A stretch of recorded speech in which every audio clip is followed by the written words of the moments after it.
নমস্কাৰ এই মুহূৰ্তত আহি পৰিছে কেইবাটাও গুৰুত্বপূৰ্ণ খবৰ আৰু এনে ধৰণৰ খবৰসমূহ নিতৌ চাবৰ কাৰণে চেনেলটো সাবস্ক্ৰাইব কৰি ভিডিঅ'টোত এটা লাইক কৰি দিব।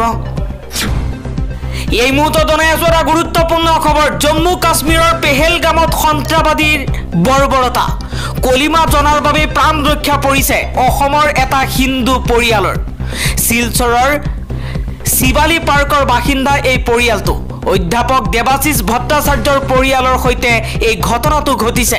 শিলচৰ অসম বিশ্ববিদ্যালয়ৰ বাংলা বিভাগৰ অধ্যাপক ভট্টাচাৰ্য পত্নী পুত্ৰৰ সৈতে পহলগামলৈ গৈছিল দেৱাশিষ ভট্টাচাৰ্য গুলীবৰ্ষণৰ সময়ত জংগলত লুকাই আছিল পৰিয়ালটো 26 জনকৈ লোকক গুলীয়াই হত্যা কৰিছে সন্ত্ৰাসবাদীয়ে। পৰৱৰ্তী খবৰ প্ৰধানমন্ত্ৰী নৰেন্দ্ৰ মোদীয়ে ওয়াকফ বচাবলৈ নহয় ওয়াকফৰ সম্পত্তি দখল কৰা মাটি দখলকাৰীক মালিক কৰিবলৈ আনিছে। প্ৰধানমন্ত্ৰী নৰেন্দ্ৰ মোদীৰ বিৰুদ্ধে সৰব হৈ এই মন্তব্য কৰিছে আসাদুদ্দিন ওৱেইছিয়ে কৈছে ওয়াকফ সংশোধনী আইনে মুছলমানৰ মাটি কাঢ়ি ল'ব।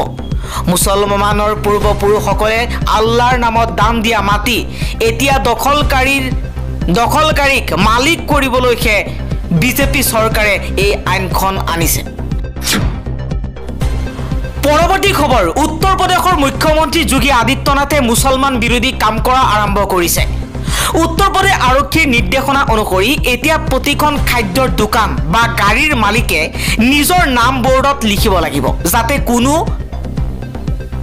কানুৱাৰীয়াই ভুলতে মুছলমান দোকানৰ পৰা একো কিনিব নোৱাৰে।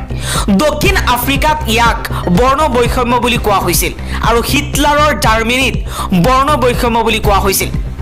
বৰ্তমান সময়ত উত্তৰ প্ৰদেশ বিজেপিয়ে উত্তৰ প্ৰদেশৰ মুখ্যমন্ত্ৰী যোগী আদিত্যনাথে মুছলমানসকলক মুকলিকৈ বৰ্জন কৰাৰ সিদ্ধান্ত গ্ৰহণ কৰিছে। গণতান্ত্ৰিক ৰাষ্ট্ৰ এখনত ইয়াক এতিয়াও শুবা নাপায় বুলি মন্তব্য কৰিছে আসাদুদ্দিন ওৱেইছিয়ে। এইগৰাকী আৰক্ষী বিষয়াই কৈছে যে এতিয়াৰ পৰা মুছলমান দোকানত নাম লিখিব লাগিব। প্ৰত্যেকজন দোকানীয়ে নিজৰ নাম দোকানৰ সন্মুখত আঁৰি থব লাগিব। যদি কোনোবা হিন্দুৱে মুছলমানৰ নাম দেখে সেই দোকানত প্ৰৱেশ নকৰে কোনো বস্তু নিকিনে। এয়া কেনেধৰণৰ আইন বুলিও প্ৰশ্ন কৰিছে আসাদুদ্দিন ওৱেইছিয়ে। পৰৱৰ্তী খবৰ জনপ্ৰিয় ধাৰাবাহিক বেহাৰবাৰী আউটপোষ্টৰ বসুদা আৰু নাই যকৃত ৰোগত আক্ৰান্ত হৈ শেষ নিশ্বাস ত্যাগ কৰিছে অভিনেতা ফাইলাও বসুমতাৰী। আন এটা খবৰ 6টা সন্ত্ৰাসবাদীয়ে সংঘটিত কৰিছিল পেহেলগামৰ আক্ৰমণ। এজন পাকিস্তানী সন্ত্ৰাসবাদীৰ নেতৃত্বত দলটোৱে AK-47 ৰাইফলেৰে কৰিছিল আক্ৰমণ। এই মুহূৰ্তত স্ক্ৰীনত দেখুৱাইছো এই পৰ্যটন ঠাইতেই এই ভয়ংকৰ ঘটনা সংঘটিত হৈছে। এজনকৈ 26 জনকৈ লোকক সন্ত্ৰাসবাদীয়ে গুলীয়াই হত্যা কৰিছে। জম্মু কাশ্মীৰৰ এই ঘটনাই এতিয়া সমগ্ৰ বিশ্বত এক নতুন জোকাৰণিৰ সৃষ্টি কৰিছে। সন্ত্ৰাসবাদীৰ বিৰুদ্ধে কঠোৰ ব্যৱস্থা গ্ৰহণ কৰিবলৈ ভাৰতৰ পক্ষত মাত মাতিছে আমেৰিকাই কৈছে আমি ভাৰতৰ লগত আছো সন্ত্ৰাসবাদী নিৰ্মূল কৰিবই লাগিব। নিৰীহ মানুহক এইদৰে হত্যা কৰা কেতিয়াও গ্ৰহণযোগ্য নহয় বুলি মন্তব্য কৰিছে আমেৰিকাৰ ৰাষ্ট্ৰপতি ডোনাল্ড ট্ৰাম্পে। আন এটা খবৰ জম্মু কাশ্মীৰৰ পেহেলগামৰ ঘটনা সন্দৰ্ভত প্ৰতিক্ৰিয়া প্ৰকাশ কৰিছে পাকিস্তানৰ ফালৰ পৰা। এই ঘটনাত পাকিস্তান জড়িত নাই পাক প্ৰতিৰক্ষা মন্ত্ৰী খাৱাজা আসিফৰ এই মন্তব্য। পৰৱৰ্তী খবৰ কাশ্মীৰৰ নাৰকীয় ঘটনাক লৈ জাঙুৰ খাই উঠিছে মুছলমান সমাজ। ঘটনাৰ বিৰুদ্ধে হাতে হাতে মমবাতি লৈ ৰাজপথত সমবেত হৈছে মুছলমান। পেহেলগামত পৰ্যটকক নহয় মানৱতাক শেষ কৰিছে দুৰ্বৃত্তই। এতিয়া জম্মু কাশ্মীৰৰ মুছলমানসকল ৰাজপথত ওলাই আহিছে আৰু প্ৰতিবাদ কৰিছে সন্ত্ৰাসবাদীৰ বিৰুদ্ধে। নিৰীহ মানুহক পৰ্যটকক উদ্দেশ্য কৰি কাশ্মীৰত যি নাৰকীয় ঘটনা সংঘটিত কৰিছে এই ঘটনাক ধিক্কাৰ দিছে সকলোবোৰ মুছলমানে। আন এটা খবৰ কাশ্মীৰৰ ঘটনাক লৈ লোৱা হ'ব নেকি ভয়ংকৰ প্ৰতিশোধ। সৌদি আৰবৰ ভ্ৰমণ আদাতেই সামৰি দেশলৈ উভতি আহিছে প্ৰধানমন্ত্ৰী মোদী। নতুন দিল্লীৰ বিমানবন্দৰতে বৈঠকত বহিছে মোদী। যেতিয়ালৈকে সন্ত্ৰাসবাদীক শেষ নকৰে তেতিয়ালৈকে বহি নাথাকে প্ৰধানমন্ত্ৰী মোদী। পৰৱৰ্তী খবৰ, ৱাকফ আইনক লৈ দেশৰ কিছু অংশত দুই এটা প্ৰতিবাদ হলেও পৰিস্থিতি নিয়ন্ত্ৰণত আছিল। ইয়াৰ বিপৰীতে পশ্চিমবংগত মমতা দিদিয়ে থলুৱা সনাতনীক সুৰক্ষা দিয়াত সম্পূৰ্ণৰূপে ব্যৰ্থ হোৱা দেখা গৈছে। মমতা বেনাৰ্জীক লৈ মন্তব্য কৰিছে পীযুষ হাজৰিকাই। হাজৰিকাই কৈছে, মমতা দিদিক আহ্বান জনাইছো তেওঁলোকক নিথৰুৱা নকৰিব, হিন্দু লোকক সুৰক্ষা দিয়ক, ইয়া আপোনাৰ কৰ্তব্য। আন এটা খবৰ, লুঙি বিতৰ্কক লৈ মন্তব্য কৰাৰ পাছতেই সৰব হৈ পৰিছে দেৱব্ৰত শইকীয়া। হিমন্ত বিশ্ব শৰ্মাই কৈছিল কংগ্ৰেছে হাতৰ চিনৰ ঠাইত লুঙি প্ৰতীক হিচাপে ব্যৱহাৰ কৰিব লাগে। এতিয়া দেৱব্ৰত শইকীয়াই কৈছে বিজেপিৰ প্ৰতীক খাকী হাফ পেণ্ট হোৱা উচিত, অৰ্থাৎ RSSৰ কথাই উল্লেখ কৰিছে দেৱব্ৰত শইকীয়াই।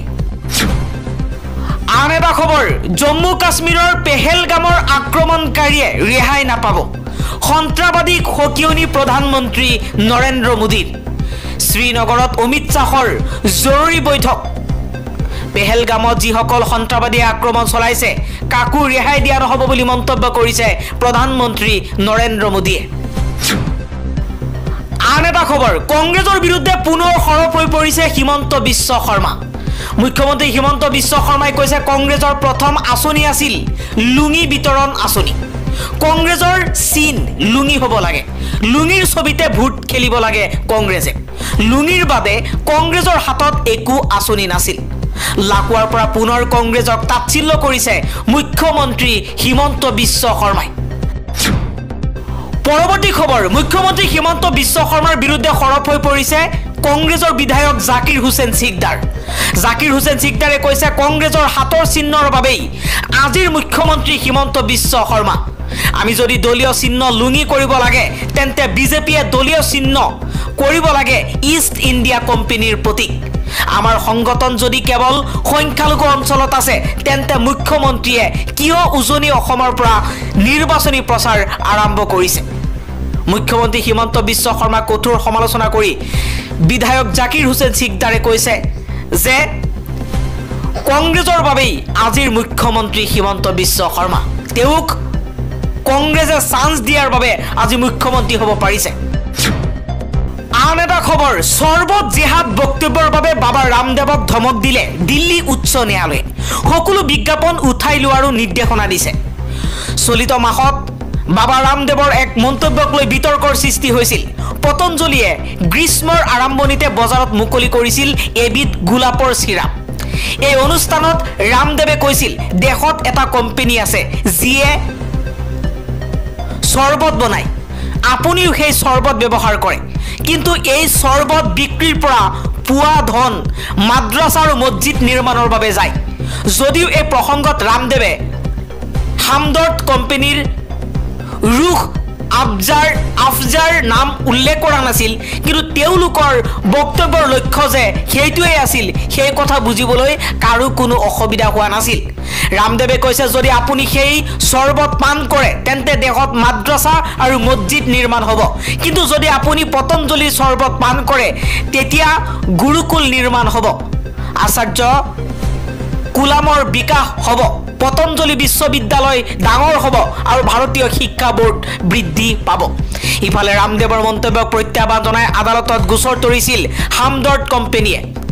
আদালতে কৈছে এনেধৰণৰ বক্তব্যই কোনো পৰ্যায় গ্ৰহণযোগ্য নহয়। আদালতে লক্ষ্য কৰি কৈছে যে এনে বক্তব্য কোনো কাৰণতে যুক্তিসংগত বুলি গণ্য কৰিব নোৱাৰি। হামদৰ্দ কোম্পানীৰ অধিবক্তা মুকুল ৰুখতাগিৰিয়ে কৈছে যে ৰামদেৱৰ কথাবোৰ ঘৃণামূলক ভাষণৰ সমান।